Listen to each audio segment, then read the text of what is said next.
Damn.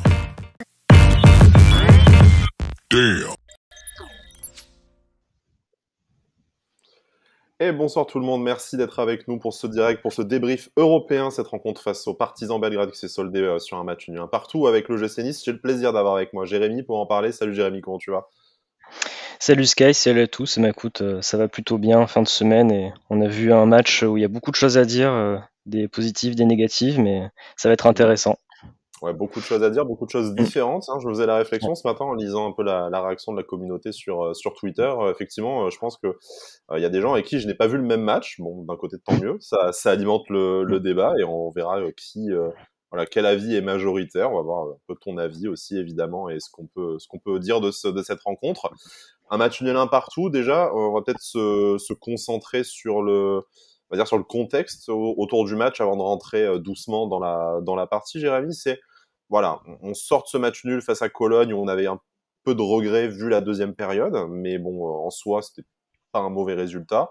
Là, tu as tous ces absents pour cause de virus, de repas fourbement préparés par un cuisinier serbe. Enfin, voilà, on ne sait pas, on peut alimenter le complotisme, il n'y a pas de souci, mais bon, en tout cas, c'est pas le cuisinier habituel, 6 joueurs malades.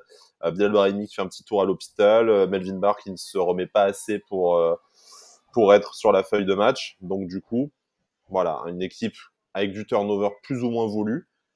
Mais voilà, est-ce que, et on en parlait un peu en off, donc je connais ton avis, mais est-ce que avant le match, un partout, sur le terrain du Partizan, on n'aurait pas signé tout de suite, surtout considérant tous ces événements, et on le rappelle aussi, un match laborieux en championnat à Ajaccio.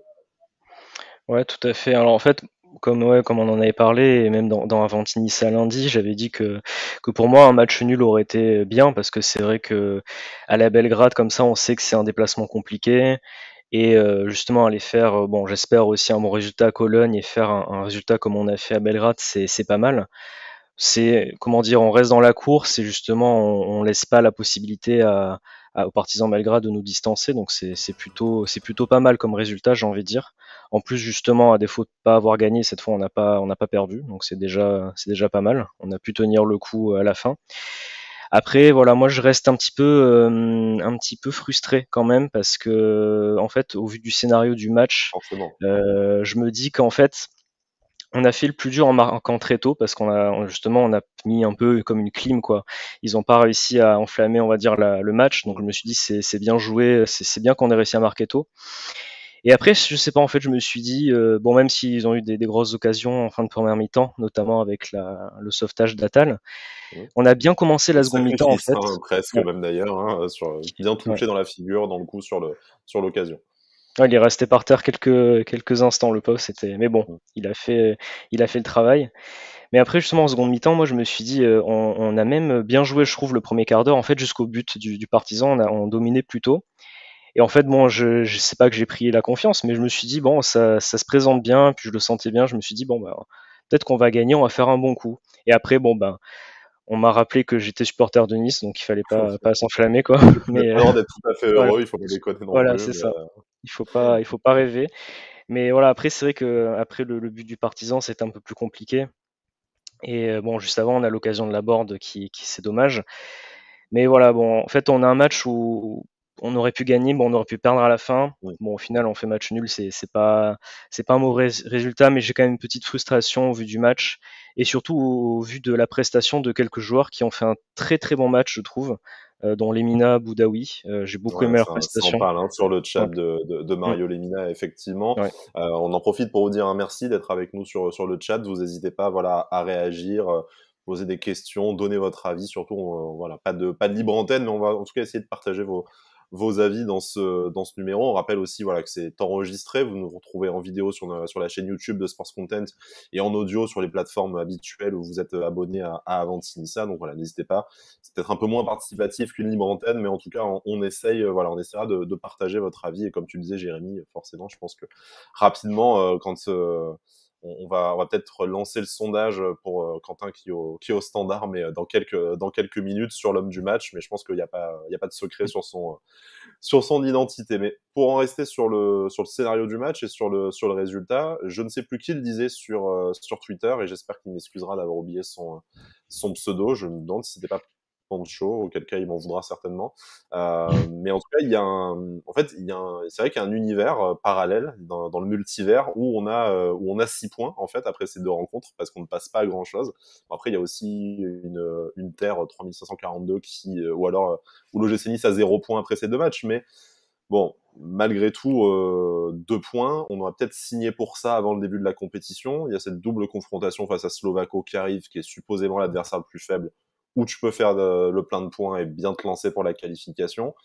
Donc, côté frustrant, parce que voilà, le but rapide et l'occasion de doubler le score, notamment par Gaëtan Laborde, mais aussi la défaite qui passe pas loin. Enfin, voilà, on retient la frustration, mais pour toi, par rapport au niveau de l'OGC Nice aujourd'hui, que ce soit le niveau qu'il nous montre depuis le début de la saison ou son niveau sur la scène européenne, est-ce que faire match nul à Belgrade et recevoir Cologne et faire match nul, en fait, c'est pas des temps de passage, somme toute, très corrects?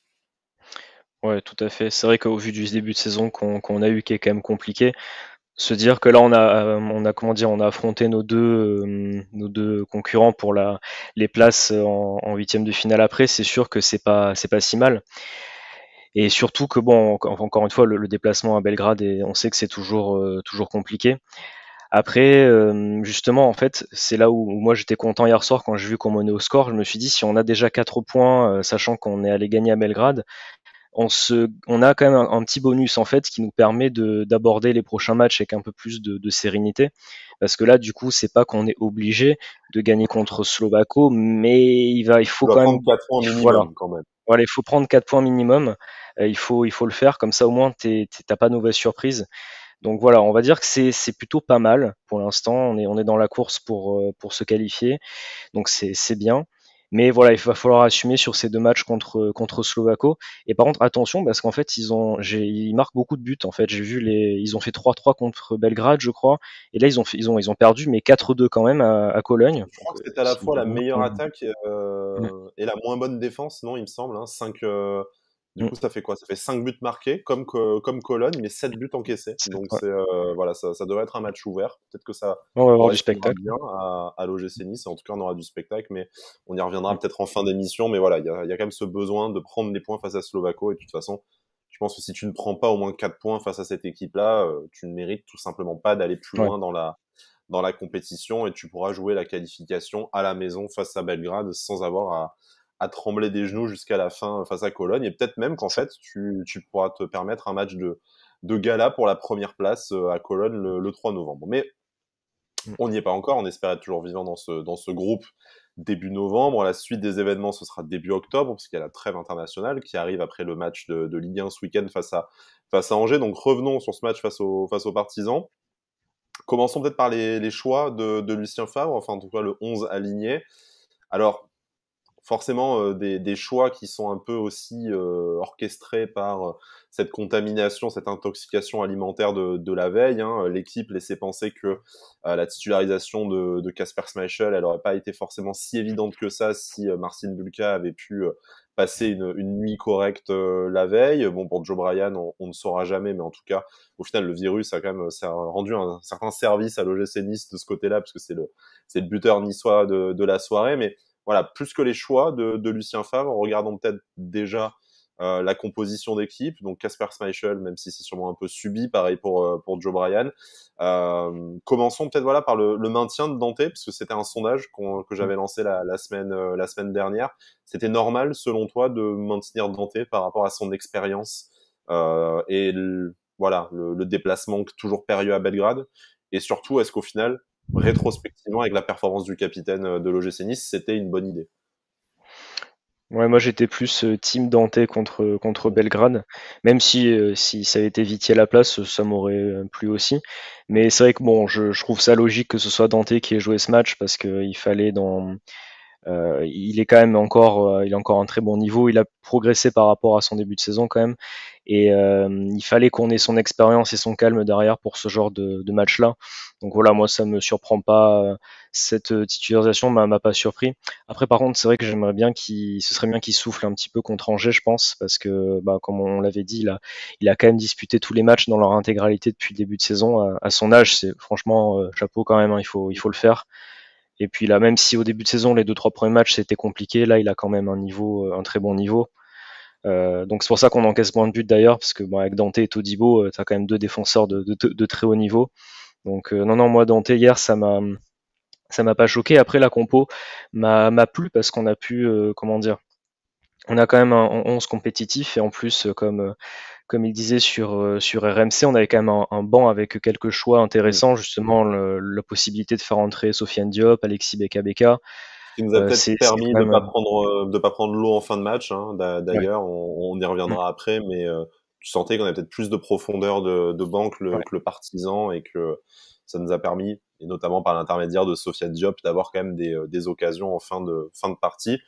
Continuons sur ce 11, sur cette équipe titulaire alignée par Lucien Favre. Et là, on va demander à Quentin si il est toujours dans le coin de nous lancer un petit sondage, parce que selon moi, hein, ça n'engage que moi. Vous allez me dire, et via le sondage sur le chat, vous pourrez dire également si vous êtes d'accord. Pour moi, l'homme du match, c'est clairement Mario Lemina, qui faisait son retour dans le 11 et qui a été au four et au moulin, enfin, qui a été vraiment précieux dans la récupération, qui voilà, est aussi pas mal allé dans le dépassement de fonction. Enfin, il a beaucoup remonté de ballon. Et du coup, il a à la fois apporté quelque chose offensivement et libéré, je pense, Kefren Turam de beaucoup de tâches défensives qui neutralisé un peu son jeu et son intérêt cette dernière semaine à l'OGC Nice.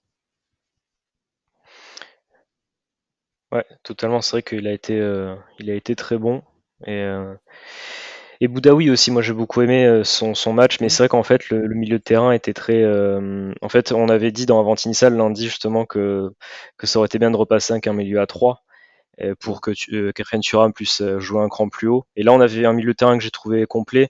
En plus, quand on a un Mario Limina qui est à ce niveau-là, c'est quand même top. Boudaoui, moi j'aime bien ce qu'il montre avec Lucien Favre pour l'instant. Je trouve qu'il a pour le coup il progresse bien, je trouve. Il a vraiment fait un Mm. match, il était partout défensivement, il était vraiment partout.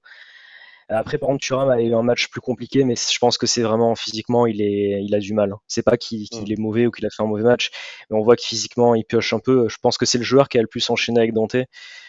Donc il faut qu'il se repose un peu aussi. Je pense que ça m'étonnerait pas de le voir sur le banc, débuter sur le banc contre Angers parce que on voit dans ses courses, dans sa vivacité qu'il commence à avoir du mal. Il essaye, mais bon après quand t'as les jambes qui suivent plus, au bout d'un moment c'est Mm. compliqué. Donc non, moi j'ai bien aimé le milieu de terrain hier. En plus, bon c'est plus l'attaque, je trouve qu'il y a eu un peu de mal hier quand même. Mais vu qu'on avait un milieu de terrain qui était là pour porter, qui était assez complet, en fait, on a vu la différence où il y a des matchs où où c'était plus compliqué justement.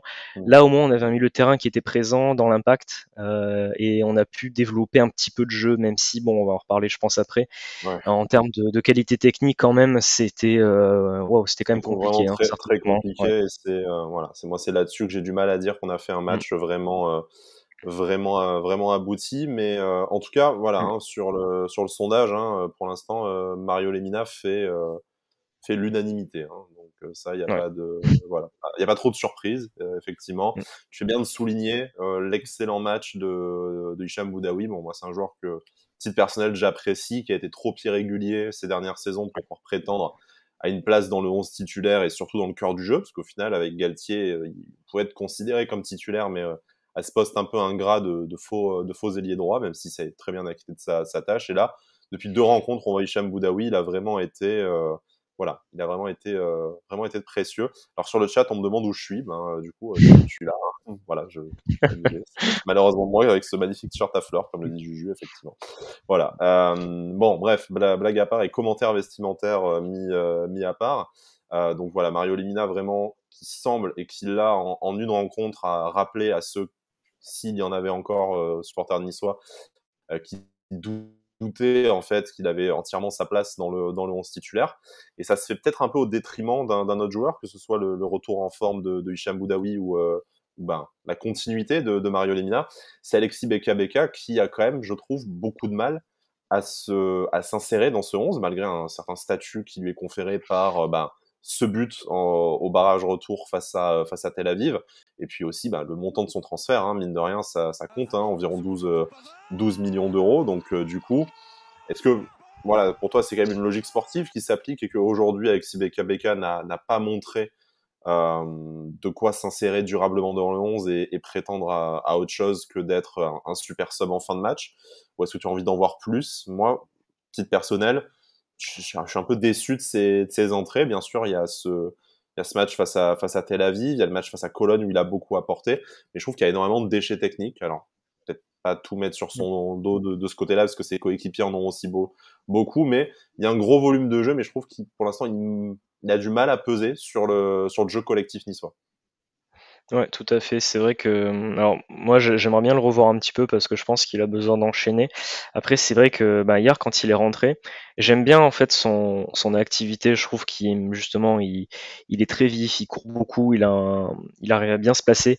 Par contre, c'est vrai que dans ses passes, il y a beaucoup de déchets, je trouve. C'est compliqué. Il y a plusieurs passes hier où on aurait pu, alors pas que lui, hein, justement, mais on aurait pu avoir de bonnes actions devant, jouer un peu plus simple, plus vite, et on n'assurait pas nos passes. Et donc lui, sur son entrée, il en faisait partie. Il y avait quelques passes vers l'avant, justement, et on a une que j'ai en tête vers Sofiane Diop où il peut lancer Diop.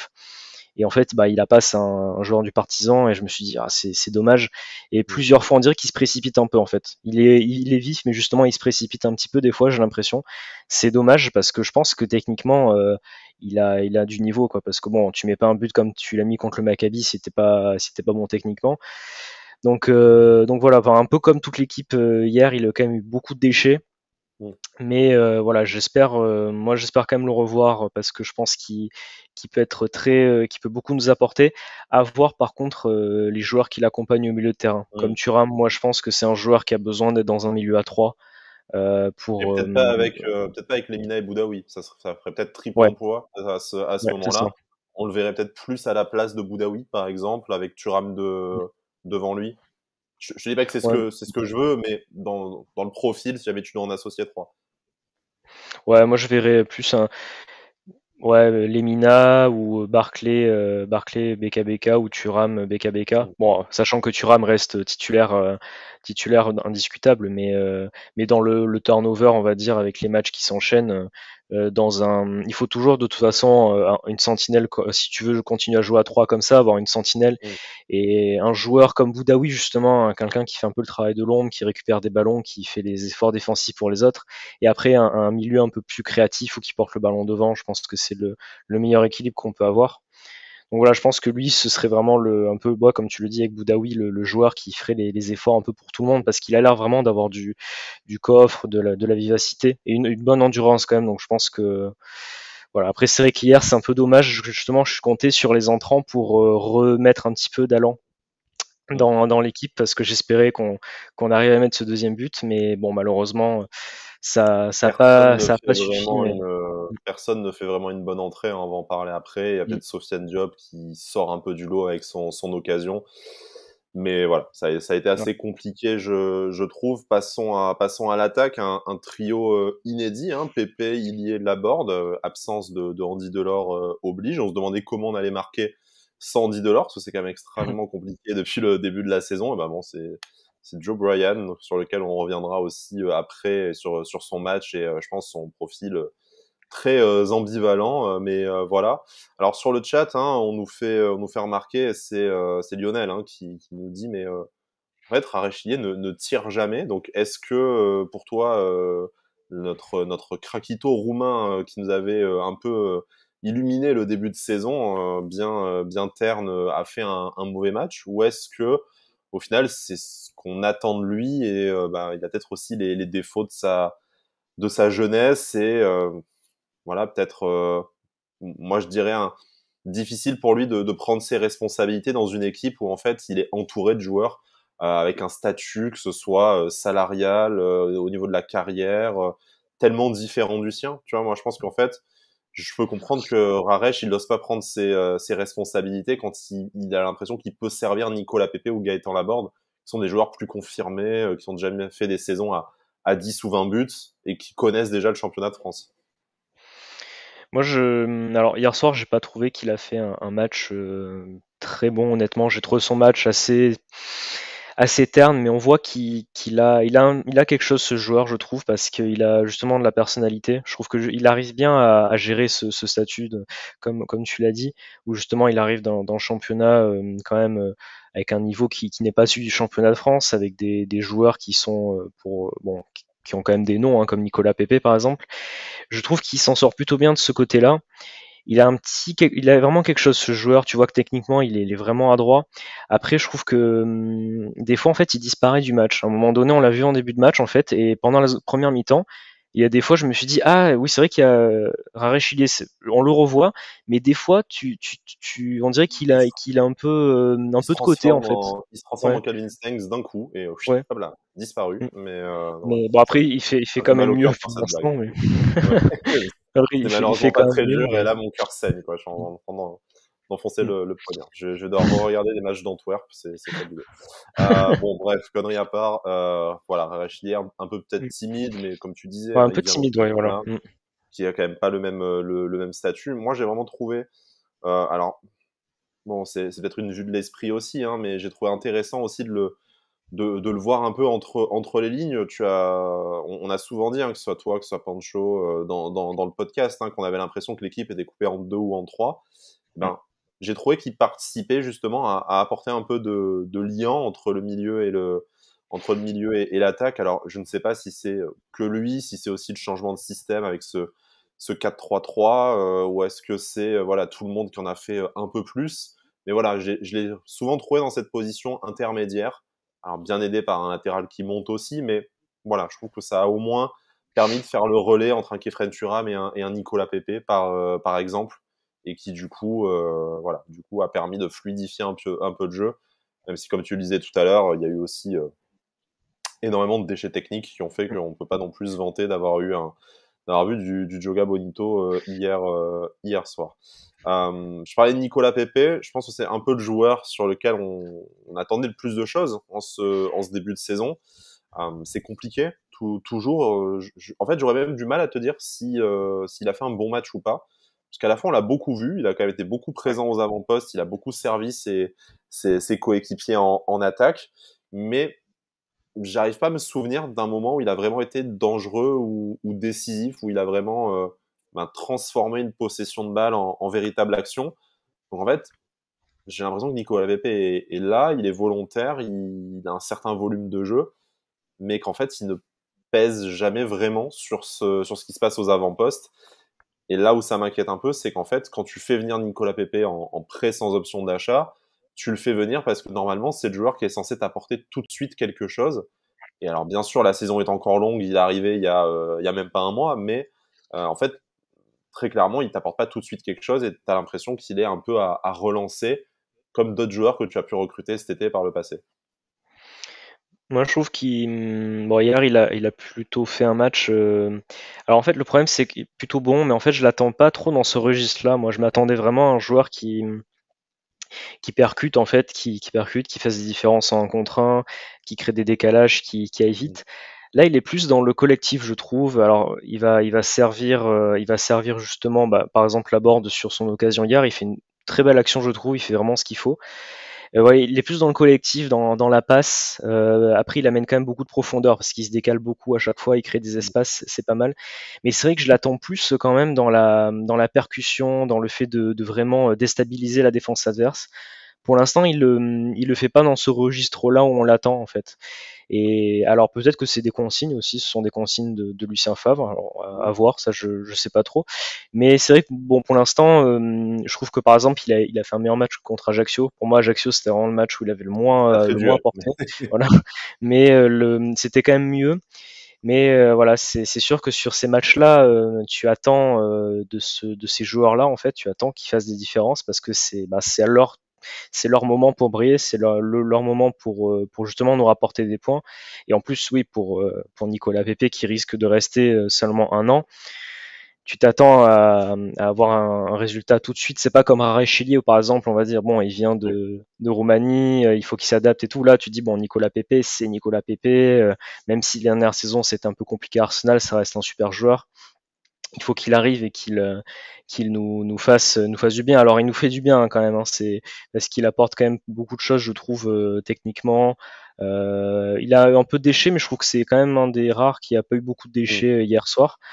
Euh, Peut-être des fois aussi, il n'arrive pas à simplifier son jeu, je trouve. Des fois, c'est un petit peu il va chercher à faire un petit dribble, une petite passe, un peu compliqué, alors que des fois, tu peux jouer beaucoup plus C'est ce que simple. nous dit Willy sur le chat, il veut peut-être trop se montrer, du coup aussi. Mm. C'est peut-être aussi, ouais, c'est peut-être le problème, j'espère pas, mais il se dit c'est un prêt, c'est une chance de me relancer, il faut que je me Mm. montre absolument. Peut-être qu'il se met la pression. J'espère pas pour lui comme pour nous, parce que c'est pas forcément une bonne chose. Mais après, justement, sur certaines actions, il a quand même fait, bah, encore une fois, hein, sur l'action avec le tir de la board, il fait quand même, je trouve, une belle action où on aurait Mm. pu se dire, bon, en fait, il va courir tout seul vers le but, il va essayer une Ouais. frappe qui va être contrée. Mais sur cette action, j'ai trouvé vraiment, il a fait la passe dans le bon tempo où il fallait. Donc voilà, ça dépend. Mais bon, c'était pas mal, mais ouais, j'attends encore un peu plus de ce joueur, comme j'attends la board aussi, c'est pas mal, mais j'en attends encore quand même bien plus parce que hier, je trouve qu'il a pas assez pesé sur le match, malheureusement.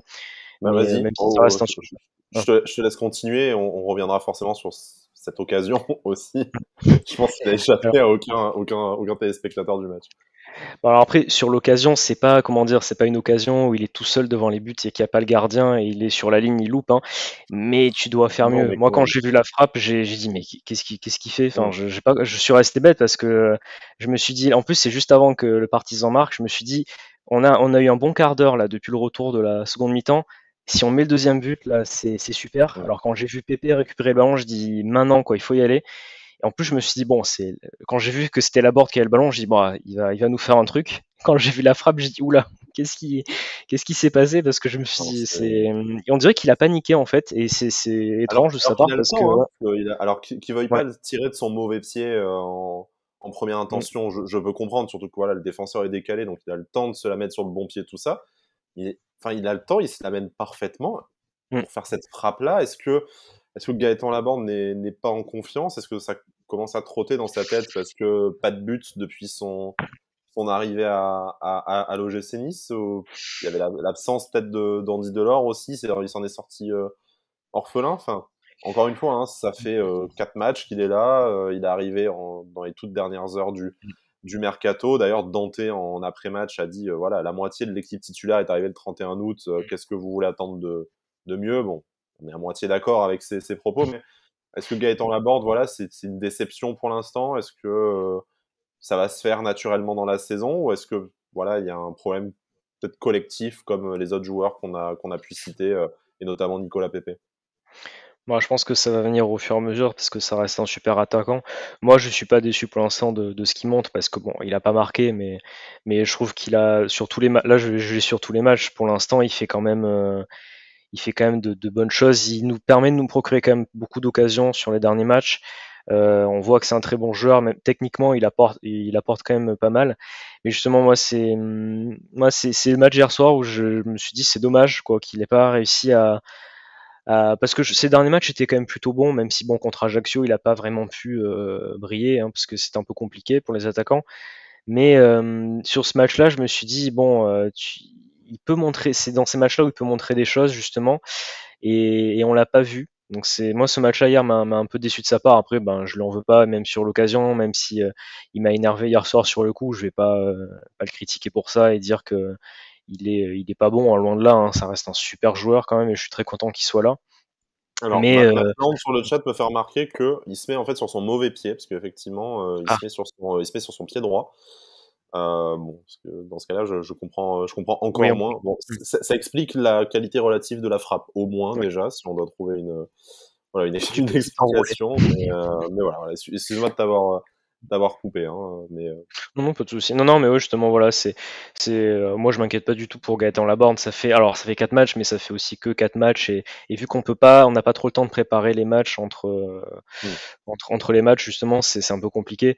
J'attends de voir, par contre, après la trêve où justement il y aurait plus de temps, et vu qu'on a, je crois, pas trop d'internationaux, normalement, l'équipe va pouvoir travailler, je pense, va pouvoir trouver plus d'automatisme. Donc, justement, je pense que ce soit lui, Nicolas Pepe, tous les autres joueurs vont pouvoir un peu plus se connaître, trouver des automatismes. Et je pense que il y a vraiment quelque chose à faire. Mais en fait, le match hier soir, et on a vu beaucoup de déchets, il est à la fois frustrant, je trouve, parce qu'on aurait vraiment pu faire mieux et dû faire mieux. Mais il est quand même très encourageant parce qu'on voit qu'il commence à y avoir un petit fond de quelque chose.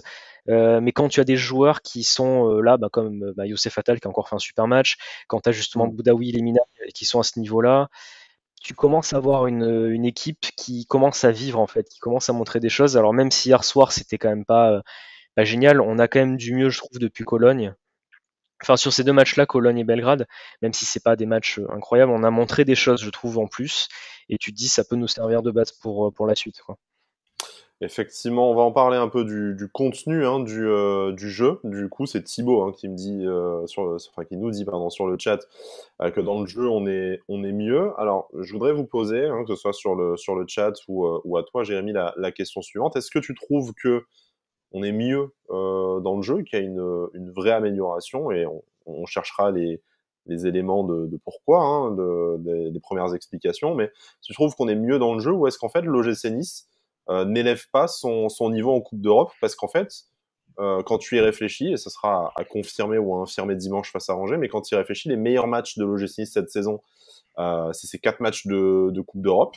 Et globalement, c'est même allé en progressant jusqu'à Cologne.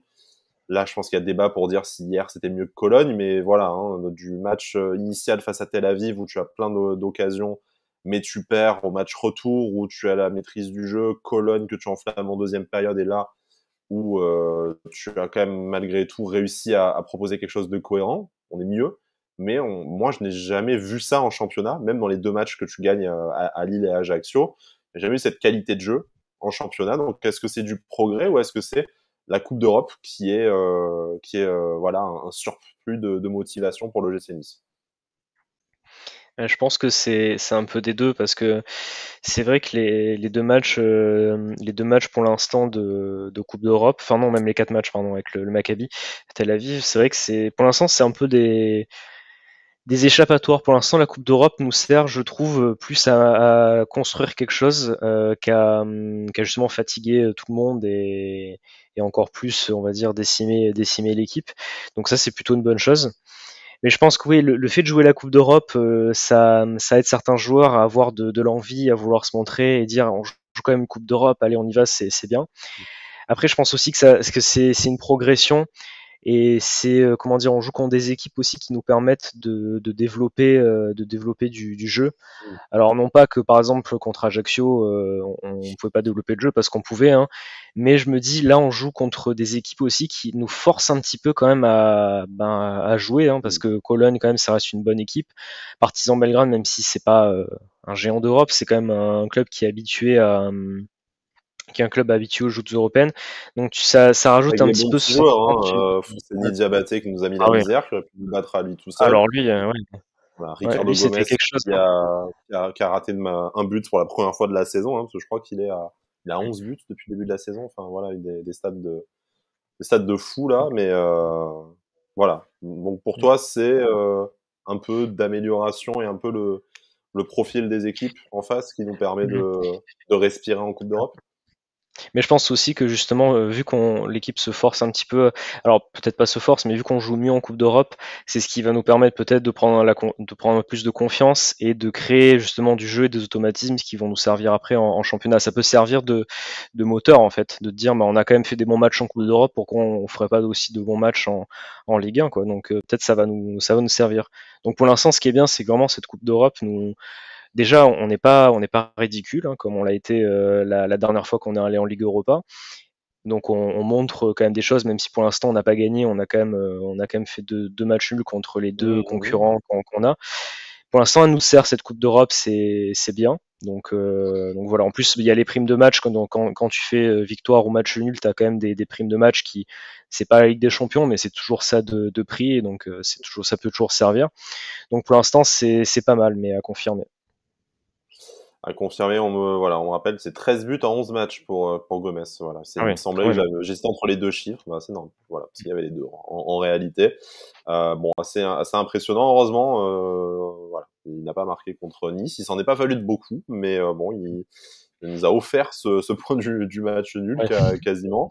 Bon, le principal enseignement de ce match, c'est quoi? C'est le retour du milieu à 3 qui a prouvé que c'était probablement la meilleure formule pour l'OGC Nice, ou en tout cas la plus équilibrée, ou est-ce que c'est le profil des latéraux aussi? On va doucement glisser sur notre discussion au sujet de Joe Bryan à la faveur de ce débat, mais voilà, moi je retiens que vraiment je ne veux plus voir ce milieu à deux double pivot, sauf voilà, exigence médicale, mais sinon très clairement le milieu à 3 c'était beaucoup mieux, et on a le nombre et la qualité et les profils techniques des joueurs pour se permettre d'aligner 3 milieux, donc faisons-le.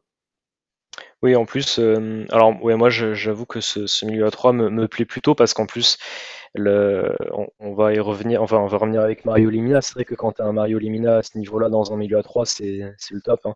C'est le mieux. Et en plus, justement, c'est vrai que hier, on était un peu en hybride 4-3-3 et en phase défensive, c'était un 4-4-2 avec Pépé qui allait à côté de la board et Boudaoui qui venait à droite. Donc Boudaoui aussi te permet d'avoir comment dire, cette façon hybride de jouer. Alors, juste pour deux, trois mots sur Hicham Boudaoui, c'est vrai que j'avais dit dans un des podcasts que moi, c'est un joueur que je trouvais un petit peu pas moyen, mais enfin oui, moyen, je sais plus si j'ai dit moyen, mais qui me frustrait beaucoup. Voilà, là, mais à culpa un peu de ma part, je trouve que justement, il te permet tactiquement, t'apporte beaucoup d'options. Et justement, j'espère vraiment qu'il va pouvoir continuer sur ce niveau qui monte, parce que je pense que s'il a ce niveau-là, il peut vraiment énormément nous apporter. Ça peut être un élément clé de l'effectif. Et c'est vrai que bah, il a été titulaire sur 2 matchs de Coupe d'Europe. Et c'est là où on a été les meilleurs, hein. Donc j'espère qu'il va pouvoir continuer. Et après, au niveau des latéraux, j'étais content de voir Youssef Attal titulaire. Je ne m'attendais pas à le voir titulaire vu qu'il revenait de blessure. Alors, la seconde mi-temps, il a été un peu plus défensif, je trouve, mais en première mi-temps, il a fait une super mi-temps encore, je trouve vraiment. Cette saison, il est vraiment très Il fait très un bon. super début de saison, de toute façon, Ouais, voilà, il fait un très bon début de saison. Mm. voilà, à part sa blessure, et encore, si jamais, enfin, si d'aventure il se blesse et qu'il ne rate à chaque fois qu'un match, enfin qu'une semaine de compétition, voilà, hein, je sais plus qui le disait dans la communauté aussi, mais voilà, un Attal à ce niveau-là est autant disponible, signez-lui un CDI, quoi, parce que Mm. c'est vraiment un top joueur. Alors, ça statte pas encore, comme il a pu le faire lors de sa première saison chez nous, mais voilà, Mm. tu n'as juste, tu n'as rien eu de mieux depuis Ricardo à ce Mm. poste-là, et de très loin. Ouais, mais en plus, il montre l'exemple, je trouve, sur beaucoup de situations. Outre le sauvetage qu'il fait sur sa ligne, il y a plusieurs fois où justement il va au contact, il récupère des ballons, il tacle. Il montre l'exemple justement à tout le monde. C'est bien d'avoir cette mentalité-là. Il montre qu'il faut lutter justement en Coupe d'Europe sur ces matchs-là. Il faut y aller. Et je trouve qu'il le montre bien. Hier, surtout en premier temps, il a vraiment bien fait. Et justement, il apporte un petit peu ces petits détails qui, au final, font la différence. Tu récupères des ballons, tu apportes le ballon devant, tu crées des situations. C'est à force de faire ces petits détails-là à chaque fois que tu fais progresser l'équipe et que tu fais gagner des matchs. Donc, moi, j'étais vraiment content de le voir à ce niveau-là et j'espère qu'il va pouvoir enchaîner rien que pour lui, pour qu'il soit un peu tranquille avec ses blessures et qu'il puisse enchaîner parce qu'il le mérite, je trouve, au vu de ses performances. Et après, moi, Joe Bryan, j'ai bien aimé. Justement, je trouve que, alors, défensivement, c'était plus compliqué. Bon, après, il est tombé sur un client hier soir. Incroyable le jeune Diabaté là. Je sais pas, je sais pas d'où il sort, mais c'est vrai que c'était assez incroyable. Sur RMC, ils ont dit qu'il a même joué à Leicester, je pense. Donc Mm. mais ça, il m'a surpris ce joueur. Mais donc c'était compliqué pour Joe Bryan. Mais en même temps, j'ai envie de dire, quand t'as un joueur comme ça en face, c'est souvent compliqué pour beaucoup de latéraux. Mais j'aime beaucoup par contre son apport offensif et son pied gauche. Je trouve que. Alors il a marqué du pied droit par Même contre s'il marque hier. du droit, Voilà, incroyable. il a, Lui, il a lui marqué sait du pied faire droit. lui sait faire des frappes Mm. du droit, hein, contrairement à Mm. Gaëtan Laborde, mais bon, bref, voilà. Mais en tout cas, moi j'ai bien aimé son match. En plus, je trouve que c'est une bonne alternative avec à Melvin Barr. Justement, des fois, Melvin Barr peut un peu souffler. Je l'ai trouvé plutôt dans son match, quoi. Il a fait son match. En plus, ben, il marque, hein. Et vraiment, je trouve qu'il apporte offensivement à chaque fois. Les quelques fois où il a pu dédoubler à gauche, il a Il vraiment sait faire un apporté. centre Et voilà. aussi, ça aide quand même, hein. Il s'est centré, ça fait du bien aussi d'avoir des latéraux qui arrivent à faire des beaux centres. Mais justement, il a un très bon apport offensif. Mais j'ai presque plus l'impression que c'est un milieu gauche en fait qu'un arrière gauche joueur en fait. Justement, Lui, dans un lui, 4-4-2, on le verrait vraiment même dans une défense à 3, hein. Enfin, ouais, du coup, sur le côté, avec trois mm, défenseurs centraux derrière lui, je pense qu'il s'éclaterait vraiment dans ce Ouais. dans ce système, mais bon, on n'a pas très envie de revoir ce système-là. On tient notre milieu à notre milieu à 3, comme vous l'avez compris, mais effectivement, Joe Bryan, je suis un peu partagé sur le niveau parce que j'ai vraiment trouvé que défensivement, c'était catastrophique lors de sa première présence, apparition plutôt sur le maillot rouge et noir. Je m'étais déjà fait cette réflexion-là. Alors c'est sûr qu'offensivement, je pense qu'il apporte ce que Melvin Barr ne pourra pas en apporter en une carrière malgré une marge de progression certaine. Mais alors défensivement, je le trouve quand même très en deçà de son concurrent direct. C'est bien d'avoir deux profils différents, bien entendu. Mais en fait, tu n'as toujours pas un latéral gauche complet. En fait, faudrait peut-être fusionner les deux joueurs pour avoir Faudrait les deux. voilà. Mais là, enfin voilà, Lucien Favre va devoir vraiment très très bien choisir l'utilisation de son latéral en fonction de l'adversaire, en fonction du moment du match, voilà, parce que ça m'a semblé un peu quand même léger, même si comme tu dis, il y a un gros client, faudrait peut-être le voir en championnat pourquoi pas face à Angers, hein, ce week-end, ça pourrait être un bon test pour lui. On a fait un peu le tour des joueurs. Alors, enfin, voilà, on peut parler de Jean-Claire Todibo, qui est fidèle à lui-même, hein, qui encore une fois été, voilà, je sais pas si t'as quelque chose à ajouter, mais bon, comme d'habitude, il a fait partie des meilleurs Niçois et voilà, et Mario Lemina a dû vraiment faire une performance quasi stratosphérique pour lui chipper le titre honorifique d'aiglon du match, parce que voilà, Todibo a tout fait, il a jamais vraiment été mis en défaut et c'est lui le véritable patron de l'équipe en réalité. Ah oui, bon, on le dit à chaque match, hein, mais C'est pour ça que je il fais a pas vraiment de super. Ouais. passage spécialement sur lui, c'est qu'en fait, Non, non, oui. on se C'est répète, mais non, c'est un super joueur, hein, franchement, même toujours dans l'envie, c'est un peu comme un second capitaine avec Dante. On a une charnière de capitaine, quoi, de joueurs qui ont envie, qui montrent l'exemple, donc c'est très important. Il mérite vraiment, enfin, il mérite justement toutes les louanges qu'on peut lui faire, ce joueur-là. Je trouve qu'il a vraiment une bonne mentalité. Moi, je vois Todibo en équipe de France, ouais, malheureusement, malheureusement, il est il joue à droitier. Nice, voilà, Ouais, mais bon. et il est droitier aussi, je pense que Voilà, ça il est joue droitier, quand même. mais bon, il le mérite. J'espère pour lui qu'un jour il pourra avoir des sélections d'équipe de France parce qu'il le mérite. Mais en tout cas, oui, c'est un super joueur. En plus, je crois qu'on parlait, je vois que, ouais, on parle de renouveler son contrat. Il me semblait qu'en plus, il voulait renouveler d'1 an son contrat. Donc, j'espère que ça va se faire, hein, parce que c'est vraiment un joueur sur lequel j'espère qu'on va compter encore un moment parce qu'il peut prendre la relève, je pense, de Dante. Sur le terrain et aussi en dehors, je pense. C'est vraiment un joueur c'est notre joueur. Enfin, pour moi, en fait, quand tu fais la compo, c'est le premier joueur que tu mets sur la feuille de match, quoi. Donc, Non, mais bon. Je ouais. pense qu'aujourd'hui, c'est le seul à être véritablement indiscutable dans le 11. Alors après, il y en a qui sont très très proches de l'être, hein, Mario Lemina, Dante, Kefren Turam, hein, et probablement aussi Andy Delors quand il reviendra de blessure. Mais au-dessus de ces joueurs-là, moi, je mets encore voilà, Jean-Claire Todibo, qui est le premier nom que tu couches sur la feuille et Ouais. pour lequel tu ne... Voilà, bon après, sûr qu'il n'y a pas trop de concurrence non plus à son poste, mais bon, pour moi, il est vraiment indéboulonnable. Histoire d'être tout à fait complet, 2 mots sur Kasper Schmeichel. Je t'en prie, parce que j'ai strictement rien à dire sur son match, moi, personnellement. Voilà. Donc, Il n'a ouais. pas eu grand-chose à faire. Il ne peut pas faire grand-chose sur le but qu'il a encaissé. Ouais, exactement. Je trouve que bon, il a pas fait un mauvais match, il était là, mais il a pas, il a fait son match, j'ai envie de dire. Il pouvait pas, voilà, sur le but qui est magnifique, il peut, ou justement là, bon, on aurait dû anticiper avant, mais Il un peut mauvais plonger pour placement, la je trouve. photo, pour faire plaisir aux Voilà. gens, mais bon, à part ça, Mais bon, ouais, elle est très très bien placée. Après, bon, il continue à avoir un très bon jeu au pied, je trouve. Ça, ce que nous ça dit reste Pierrot très Micha sur utile. le chat, effectivement. Ouais. Mais ouais, après, c'est un match où il n'y a pas grand-chose à dire. C'est dommage qu'il ait pas pu enchaîner un second clean sheet, mais après, voilà, il a pas fait un match exceptionnel parce qu'il a pas pu vraiment se mettre en évidence, mais il a pas fait un mauvais match non plus. Donc voilà. Après, j'ai bien envie de revoir Marcin Bulka continuer en Coupe d'Europe aussi, comme ça, qu'il y a un petit peu un turnover à ce poste-là, parce que je pense que Bulka vraiment mérite aussi du temps de jeu. Bon, après, il y a eu ce problème dont on a eu connaissance aujourd'hui avec ce problème de cuisine, on va dire. Mais il faut toujours qu'il nous arrive des choses improbables, hein, quand même. C'est assez fou quand même. Des fois, on a beaucoup d'éléments extérieurs nous qui viennent nous déranger.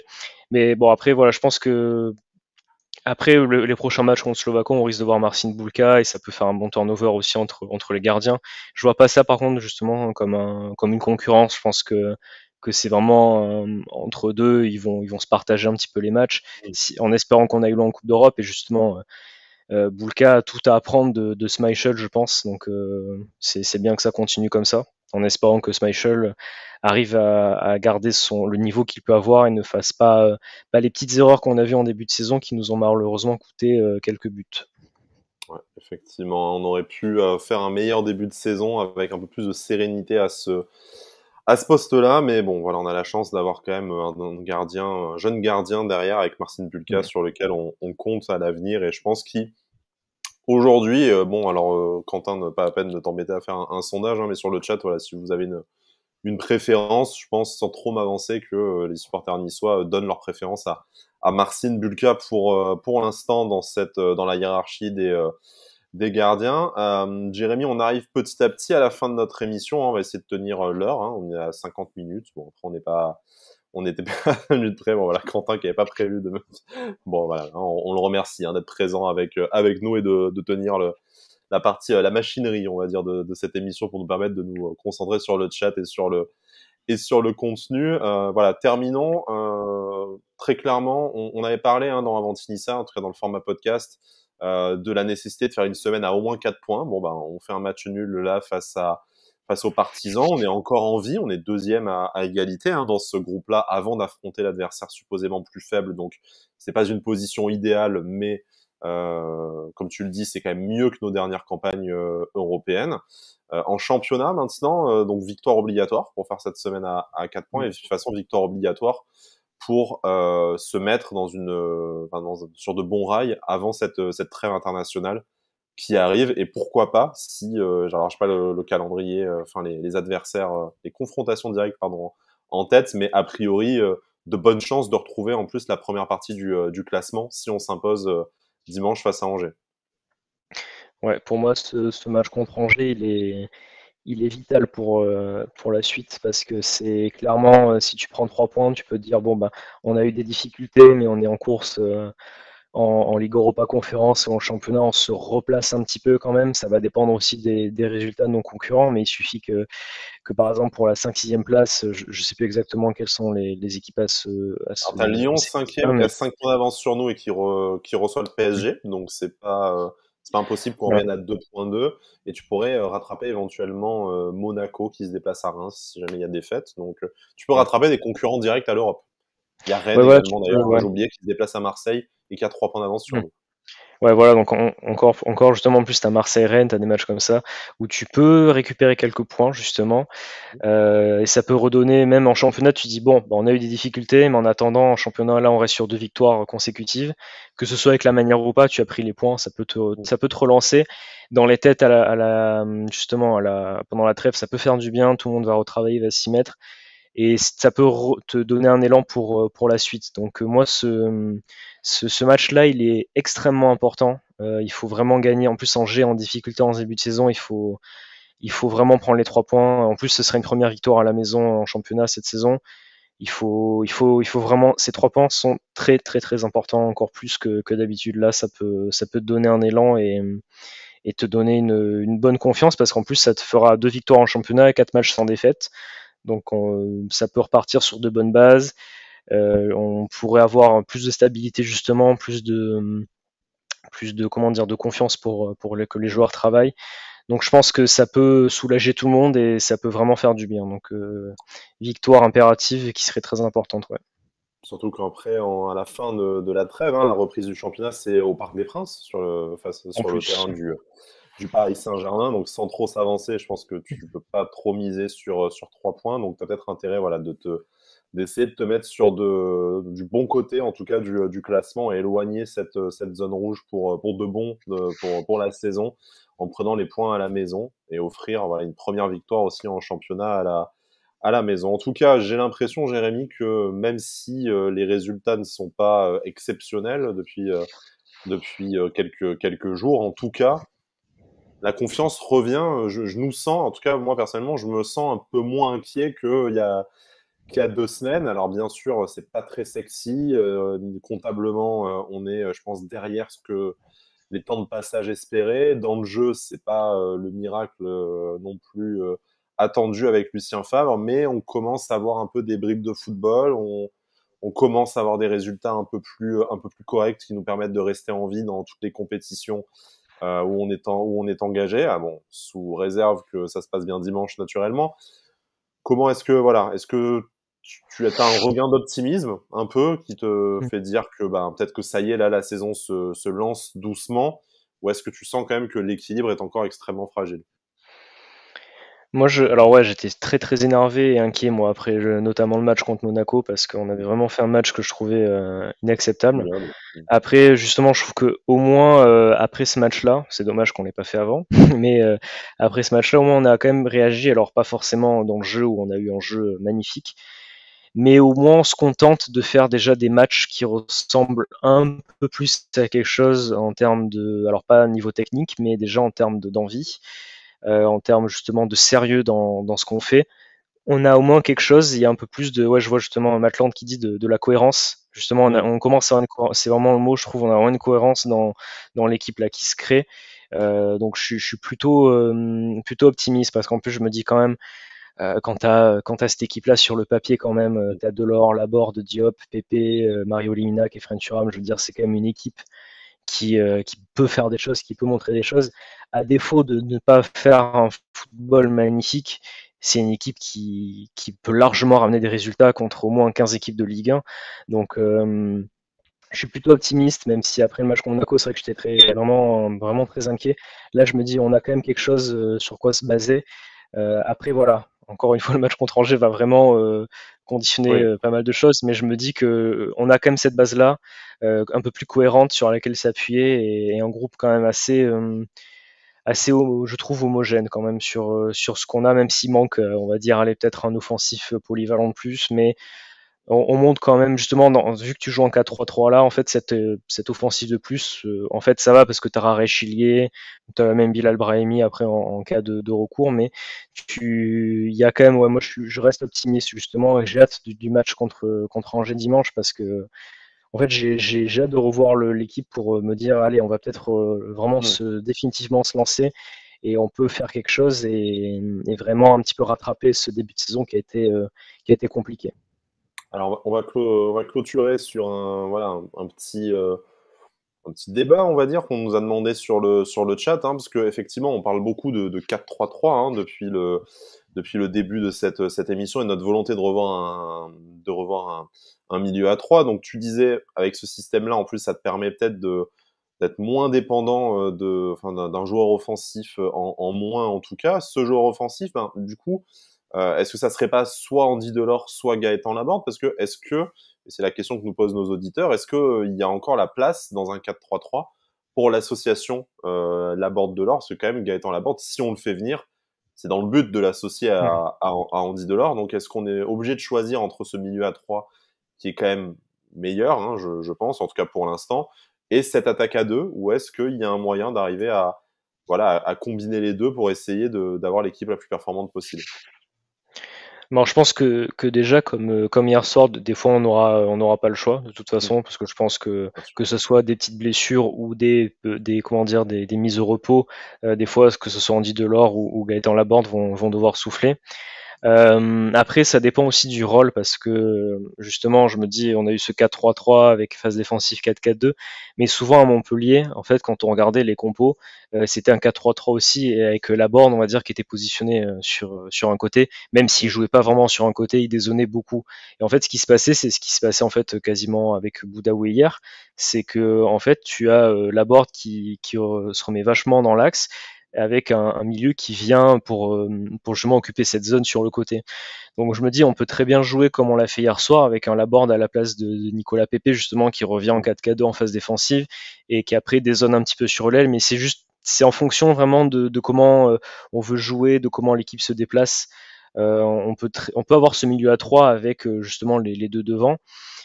et aussi avoir cette solution où on peut avoir un des deux joueurs qui va souffler. Donc je pense que justement, au final, comme on l'a dit, ce milieu à 3 aussi peut nous permettre d'avoir un turnover un peu plus efficace et de moins dépendre numériquement d'un autre joueur offensif. Donc voilà, enfin, moi je pense que c'est possible d'avoir ce 4-3-3 avec aussi Gaëtan Laborde et Andy Delors sur le terrain. Ouais, Ce on qui peut nous alignera permettre aussi de faire justement souffler à chaque fois, que ce soit Sofiane Diop ou Nicolas Pepe sur les ailes aussi. Donc c'est plutôt pas mal justement. on n'alignera pas toujours les 4 fantastiques, Mm. hein, Pepe, Diop, Delors et Laborde en même temps, mais on a la chance d'avoir un effectif riche. Comme tu le disais, on a envie d'en voir plus, et c'est peut-être ça, peut-être la principale victoire de ces 15 derniers jours, c'est qu'on on a envie de revoir le GC Nice jouer, hein, parce que jusque-là, on y allait au stade, on était Mm. devant notre télé, parce que les supporters et qu'on est toujours présent. Mais avec plus ou moins d'enthousiasme et d'attente. Hein. Je t'avoue, d'un week-end sur l'autre, là, moi, j'ai déjà hâte en fait d'être à dimanche et d'attendre et d'espérer cette première victoire de la saison, parce que cette fois, j'y crois au moins déjà, et je pense que c'est déjà bien. Et c'est peut-être voilà l'enseignement de ces 3 rencontres depuis l'ignoble performance face à Monaco que tu rappelais juste avant.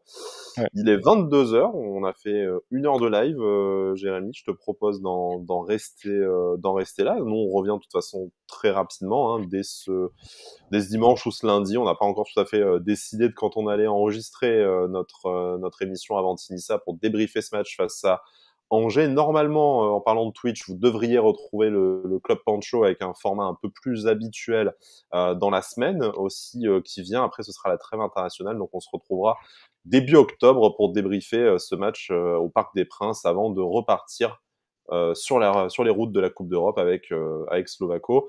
Bon, cette émission, si vous l'écoutez, a priori, c'est que vous savez où la trouver. Mais si vous êtes arrivé en cours de live Twitch et que vous êtes en direct avec nous, vous pouvez retrouver le début d'ici quelques heures sur la chaîne YouTube de Sports Contents. C'est la même que la chaîne Twitch. Et au format audio sur les plateformes habituelles de podcast de Avantinissa, Apple Podcast, Amazon, Spotify et j'en passe. Voilà. Jérémy, je te propose d'en rester là. Bonne soirée. Merci beaucoup aux présents hein, qui étaient là nombreux. C'est très aimable à vous. Et puis, on se donne rendez-vous très rapidement dans Avantinissa. D'ici là, Issa Nissa. Merci à tous. C'est Anissa.